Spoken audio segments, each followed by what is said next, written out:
Alors Aurore, on va poursuivre notre petite série spéciale fête sur les vins effervescents en faisant une petite découverte aujourd'hui de champagne rosé. Cette fois, non pas le traditionnel, mais le rosé. Alors, qu'est-ce que c'est qu'un champagne rosé, Aurore? Alors, le Grande champagne question. rosé, grande question. Alors, c'est un champagne, hein, tout d'abord, Oui. élaboré en Champagne, bien évidemment, avec les cépages de la Champagne.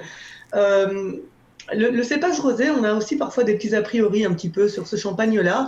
On n'ose pas trop le boire, ou avec quoi accompagner notre repas. Est-ce que c'est un vin sucré? Parce Oui, qu'il a une jolie c'est couleur vrai. un peu grenadine, hein, selon les. Donc on s'attend forcément à de la Un autre goût. sucrosité. Oui, Est-ce que c'est sucré ou pas sucré? oui. Donc c'est un vin qui est un petit peu différent, alors qui a été élaboré en Champagne, bien évidemment. Mhm. On ne va pas refaire l'histoire de la Champagne, mais en 1700, pardon, 1764, c'est là que, en Champagne toujours, Ruinart a lancé un petit peu ses premiers essais pour élaborer des champagnes rosés. Mhm. Évidemment, les autres domaines à côté, ils ont un peu suivi le mouvement et chacun a essayé, a fait ses petits essais et a développé différentes techniques de vinification pour élaborer du rosé. Mais il y a quand même une personne en 1818, c'est Madame Clicquot, donc domaine Veuve Clicquot, qui elle a vraiment, alors je ne sais pas si je peux dire inventé, mais mis en avant le rosé d'assemblage, qui est aujourd'hui une des principales techniques pour élaborer du champagne rosé. Ok, d'accord. Voilà, donc c'est un petit peu les prémices du champagne rosé. Aujourd'hui, on a des techniques de vinification, bien évidemment, qui sont à la pointe. Tout ça est extrêmement maîtrisé et c'est très très important justement pour Mhm. avoir. Alors, on travaille pour faire du champagne rosé, on va travailler principalement avec des raisins à peau noire, Oui, mais à jus clair. ok. La peau noire étant chargée d'anthocyanes, donc qui est cette molécule colorante. Euh, la gestion de la couleur et donc de l'impact de lester des peaux au moment de la vinification va être très importante et demande une grande maîtrise au moment de la vinification. Et concrètement, on va retrouver du coup entre un blanc et un rosé, quelle différence? Si on a la Alors, même méthode, si on a voilà, la même région, qu'est-ce qui va les différencier? alors, on a évidemment les mêmes cépages, hein. En blanc, le Oui. chardonnay, en cépage noir, le pinot noir, le pinot meunier, c'est classique. Oui. On va avoir la même méthode de vinification, quoique là, on va revenir juste après, on va faire une petite particularité sur l'élaboration des champagnes rosés, on en parle dans 2 secondes. Ce qui va faire la différence, surtout, eh bien, ça va être le côté aromatique, où on Mhm. va utiliser des raisins noirs à jus clair pour élaborer le champagne rosé. Les raisins noirs auront, de par la nature du raisin que l'on utilise, donneront des arômes beaucoup plus fruités à notre vin qu'un champagne blanc classique où on va garder principalement des notes d'agrumes, des notes très florales, des notes un petit peu de fleurs blanches.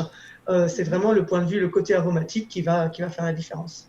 Et qu'est-ce qu'on va retrouver justement très particulièrement comme arôme? Ces fleurs Alors, blanches, autre chose? le champagne blanc de blanc ou un champagne classique, on va vraiment être sur le côté plus fleurs blanches, agrumes, Ah oui, fleurs. oui, Mais le champagne rosé, oui, on aura vraiment des arômes de fruits rouges. c'est ça. On Alors, va vraiment classiquement, sentir la une gamme des fruits différence. Oui.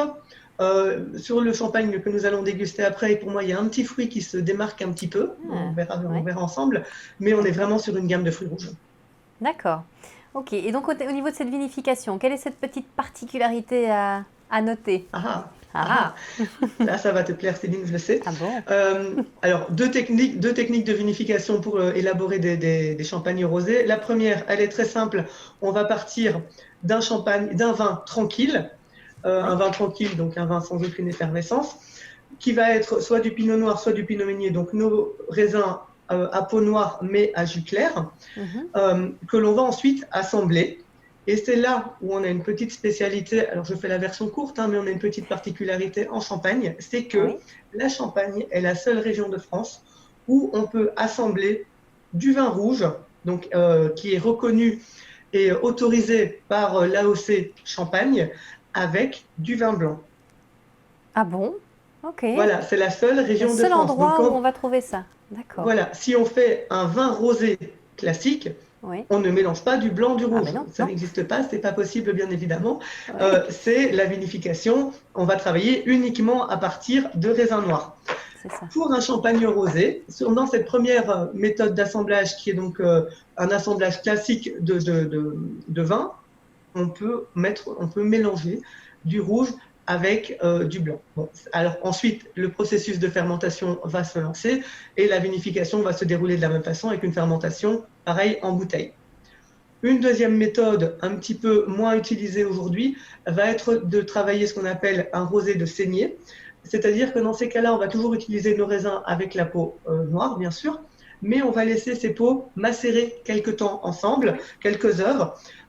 Et c'est là où on a aussi besoin d'avoir une très très grande maîtrise et un grand savoir-faire, justement pour avoir une extraction colorante.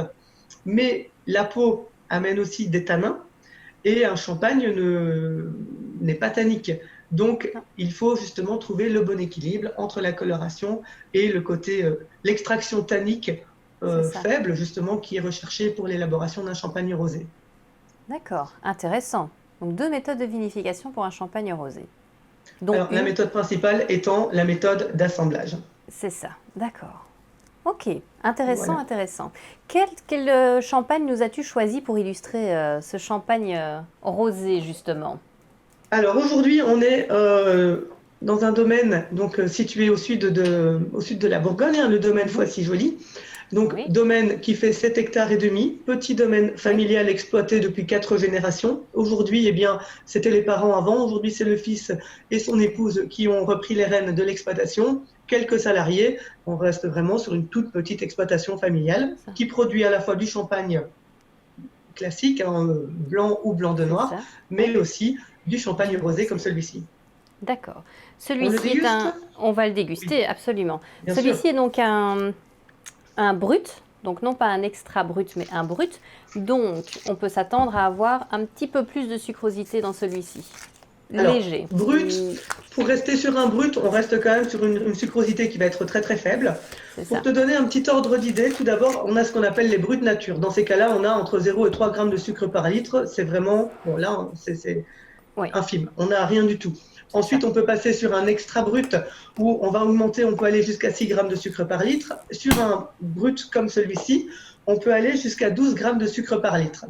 Il faut savoir que sur ce vin, on est à 10 grammes de sucre par litre, ce qui reste une dose très très faible. On pourra parler de sucrosité dans le vin à partir du moment où on aura des vins que l'on peut qualifier de demi-secs. À ce moment-là, on aura entre 17 et demi-sec plutôt entre 32 et 50 grammes de sucre par litre. Et après, on aura les vins doux. Là, on aura plus de 50 grammes de sucre par litre. Là, on aura une vraie générosité, une vraie onctuosité en bouche. Ce sera complètement différent. Effectivement. Il est très généreux en bulles aussi, celui-ci.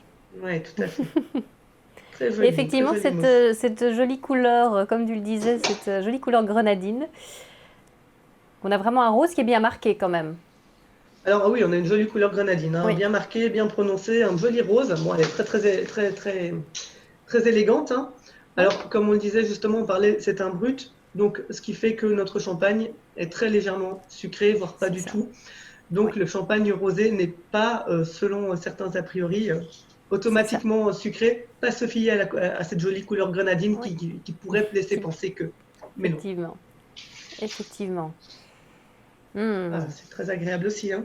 Oui, ça sent très très bon. C'est très floral, pour ma part en tout cas. Alors, on est sur un vin donc élaboré à base de 100% de pinot noir. Donc, c'est un vin d'assemblage, comme on l'a dit, élaboré uniquement avec le vin de l'année. Il n'y a pas de macération, justement, pour éviter le côté tannique. C'est pas du tout ce qui était recherché. Là, le pinot noir va apporter justement du fruité, de la gourmandise.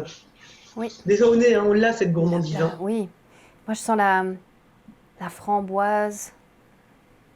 Voilà, on y est. Je t'ai dit qu'il y avait un petit fruit pour moi qui ressortait pleinement, c'est la framboise. C'est la framboise, ah oui. Effectivement, un petit côté un peu bonbon quand même, je trouve, vraiment un peu au nez. Bonbon. Hein. Il y a un côté, mais ça va se retrouver à la dégustation aussi, ce petit côté acidulé, bonbon acidulé. C'est ça, oui. Je pense que tu... Oh, il sent vraiment très très bon. Alors, goûtons ça.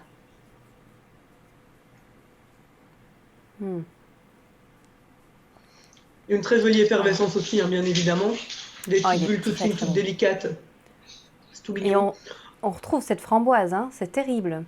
On a l'impression de Framboise, croquer fraise, dans un fruit, là, oui, hein. dans une salade de Fruits fruits rouges, rouges d'été, là, c'est c'est ça. très très agréable. Très très agréable. Très très bon. Avec quoi Et est-ce qu'on boit justement, ça? Oui, pardon, alors Aurore. avec quoi on boit ça? Là, on est sur un brut.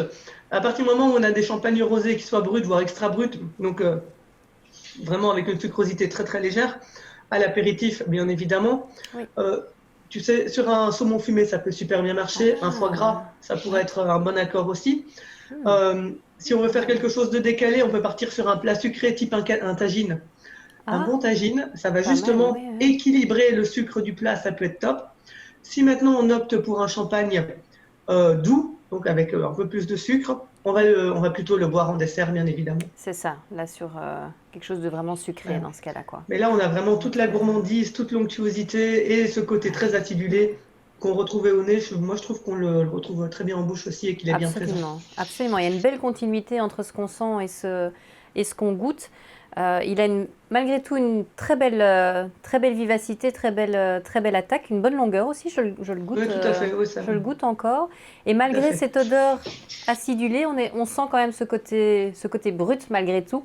Oui, Voilà, on a quand même voilà, une certaine force là derrière, malgré tout. Non, oui, oui, une belle c'est présence. vraiment un équilibre comme ça entre les deux. C'est une très très très belle découverte. Voilà qui Voilà, devrait réconcilier avec le champagne rosé. Voilà, on en sait un petit peu plus maintenant sur son élaboration et sa dégustation, en tout cas dans ce tout cas-ci. à Donc pour le fait. champagne rosé Foissy Joli. Merci beaucoup Aurore pour cette belle découverte. Voilà qui clôture notre série sur Oui, les effervescents. Pardon, je pense on a fait un beau tour d'horizon. oui. Merci beaucoup Aurore. À Très bientôt. bientôt. Bienvenue sur la chaîne Wine O'Clock. Avec Aurore, on vous donne rendez-vous chaque semaine pour parler vin. Aurore vous dira tout, absolument tout ce que vous avez toujours voulu savoir sur le vin. Abonnez-vous pour ne manquer aucun rendez-vous Wine O'Clock et surtout, n'hésitez pas à commenter et à nous soumettre vos questions sur le vin. À très bientôt et belle découverte!